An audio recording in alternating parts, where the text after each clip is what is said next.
మీతో అప్డేట్ చూస్తే సినీ నిర్మాణ సంస్థల కార్యాలయాలు అధినేతల నివాసాల్లో ఐటీ అధికారులు సోదాలు చేపట్టారు. సినీ నిర్మాతలు సినీ రంగంలోనే కాకుండా రియల్ ఎస్టేట్ సంస్థల్లోనూ పెట్టుబడులు పెట్టినట్లు గుర్తించారు.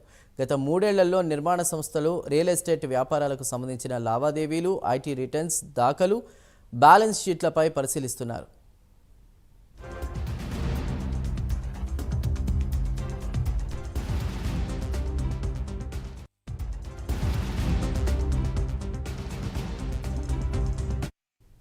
హైదరాబాద్లో 3 గంటలుగా ఐటీ సోదాలు కొనసాగుతున్నాయి. ఇటీవల విడుదలైన పుష్ప 2, గేమ్ చేంజర్, సంక్రాంతికి వస్తున్న సినిమాలను ప్రొడ్యూస్ చేసిన Mythri movie makers, Sri Venkateswara creations నిర్మాతల ఇళ్లలోనూ, మ్యాంగో మీడియా సంస్థ కార్యాలయాల్లో కూడా ఐటీ అధికారులు సోదాలు నిర్వహిస్తున్నారు. ఏకకాలంలో 8 చోట్ల 55 ఐటీ బృందాలు తనిఖీలు చేపట్టారు.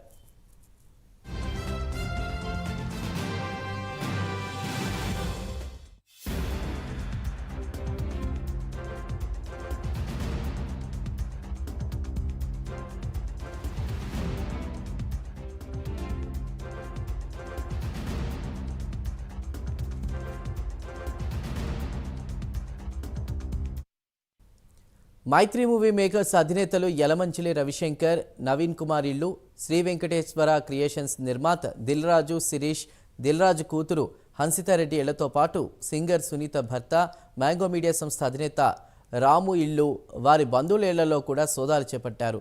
బంజారాహిల్స్, జూబ్లీహిల్స్, కొండాపూర్, గచ్చిబౌలి తదితర ప్రాంతాల్లో ఐటీ సోదాలు జరుగుతున్నాయి.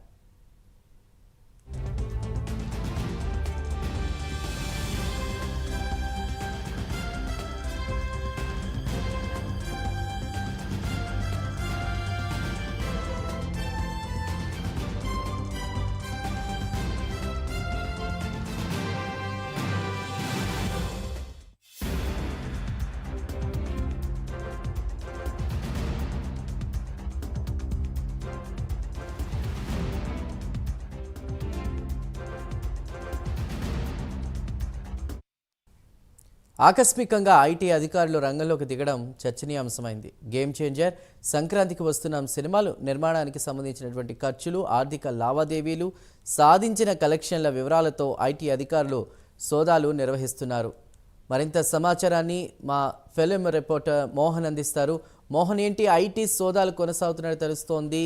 ముఖ్యంగా ఏదైతే ఫిలింకి సంబంధించిన నిర్మాతలు కావచ్చు, ఇతర ఇళ్లల్లో కూడా ఏంటి ఇప్పుడు సాయంత్రం వరకు కూడా కొనసాగే అవకాశం ఉందని చెప్తున్నారు. అప్డేట్స్ ఏంటి? చందు, యాక్చువల్గా ఐటీ రైట్స్ అనేవి ఈ మధ్య కామన్గా జరుగుతున్నాయి. మరి ముఖ్యంగా టాలీవుడ్ సెలబ్రిటీల మీద ఫోకస్ చేసుకునేసి, అంటే ప్రొడ్యూసర్స్ని ఫోకస్ చేసుకునేసి ఐటీ రైట్స్ జరుగుతున్నాయి. ఈరోజు ఉదయం మెయిన్గా 55 బృందాలతో హైదరాబాద్లో ఐటీ రైట్స్ జరిగాయి. ముఖ్యంగా టాలీవుడ్కి సంబంధించి దిల్ రాజు, మైత్రి మూవీ మేకర్స్, సునీత అంటే సింగర్ సునీతకి సంబంధించిన మ్యాంగో మీడియా సంస్థలు, ఇట్లా కొన్నిటిపైన ఐటీ రైట్స్ అనేది జరిగాయి. ఇంకా జరుగుతున్నాయి, కంటిన్యూస్గా జరుగుతున్నాయి అన్నమాట. దానికి సంబంధించినటువంటి అక్కడ అంటే వెహికల్స్ మామూలుగా బయట ఏమి సంచారం లేకుండా వాళ్ళకి చాలా జాగ్రత్త పగడ్బందీగానే చేస్తున్నారు. అంటే ఎవరిని అనుమతించకుండా చాలా జాగ్రత్తగా పక్కాగా చేస్తున్నారు.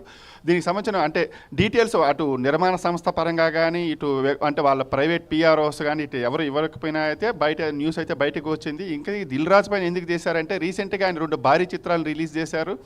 అందులో ఒకటి వచ్చేసి రామ్ చరణ్ హీరోగా నటించినటువంటి గేమ్ చేంజర్, అలాగే వెంకటేష్ హీరోగా నటించినటువంటి సంక్రాంతికి వస్తున్నాము. ఈ రెండింటికి సంబంధించినటువంటి పోస్టర్స్ అంటే కలెక్షన్స్ పోస్టర్స్, ఒక సినిమా ఏమో 300 కోట్లకు పైగా వసూలు చేసిందని, ఇంకొక సినిమా 200 కోట్లకు పైగా వసూలు చేసిందని పోస్టర్స్ వాళ్ళు అధికారికంగా రిలీజ్ చేశారు. దీనిపైన అంటే ఇలాంటి పోస్టర్స్ రిలీజ్ చేసినప్పుడు అయితే దీనిపైన మేబీ ఐటీ రైట్స్ జరిగి ఉండొచ్చు. అంటే వాళ్ళకి సంబంధించిన లావాదేవీలను, వాటికి సంబంధించి వివరాలను అడిగేదానికి ఐటీ రైట్స్ జరిగి ఉండొచ్చు. అలాగే దిల్ రాజు గారితో పాటు టాలీవుడ్కి సంబంధించిన మరో ప్రముఖ నిర్మాణ సంస్థ మైత్రి మూవీ మేకర్స్ పైన కూడా ఐటీ రైట్స్ జరిగాయి, ఐటీ రైట్స్ జరుగుతున్నాయి. మైత్రి మూవీస్లో వచ్చేసి నవీన్ గారు, యలమంచిలి రవికిషోరు, అలాగే CEO చెర్రీ వీళ్ళకి సంబంధించి సోదాలు అయితే జరుగుతున్నాయి. అందుకు కారణం వచ్చి రీసెంట్గా వాళ్ళు ప్రొడ్యూస్ చేసినటువంటి పుష్ప 2 సినిమా 1800 కోట్లకు పైగా వసూలును సాధించింది, 2000 కోట్లకు పైగా వసూలును సాధిస్తుంది అంటూ వార్తలు అంటే వాళ్ళు పోస్టర్స్ అయితే రిలీజ్ చేశారు. సో దానికి సంబంధించిన ఆర్థిక లావాదేవీల పైన కూడా ఐటీ అధికారులు ఆరాలు తీస్తున్నారు. దీనికి సంబంధించిన అంటే ఎలాంటి అంటే అధికారులు ఎలా చేస్తున్నారు ఏంటనేది ఇంకా రాలేదు, కానీ దీనిపైన మరి సాయంత్రానికి కానీ వీటిపైన ఒక క్లారిటీ రాదు. మరి దిల్ రాజు కానీ అటు మైత్రి సంస్థలు కానీ దీనిపైన ఎలా స్పందిస్తాయి అనేది చూడాలి. మైత్రి సంస్థకి ఇదివరకే అంటే ఇప్పుడు ఈరోజు జరుగుతున్నది కాకుండా ఇంతకుముందు కూడా రీసెంట్ టైంలోనే ఆ మైత్రి సంస్థలకు సంబంధించి కూడా ఐటీ రైట్స్ జరిగాయి. రైట్ మోహన్.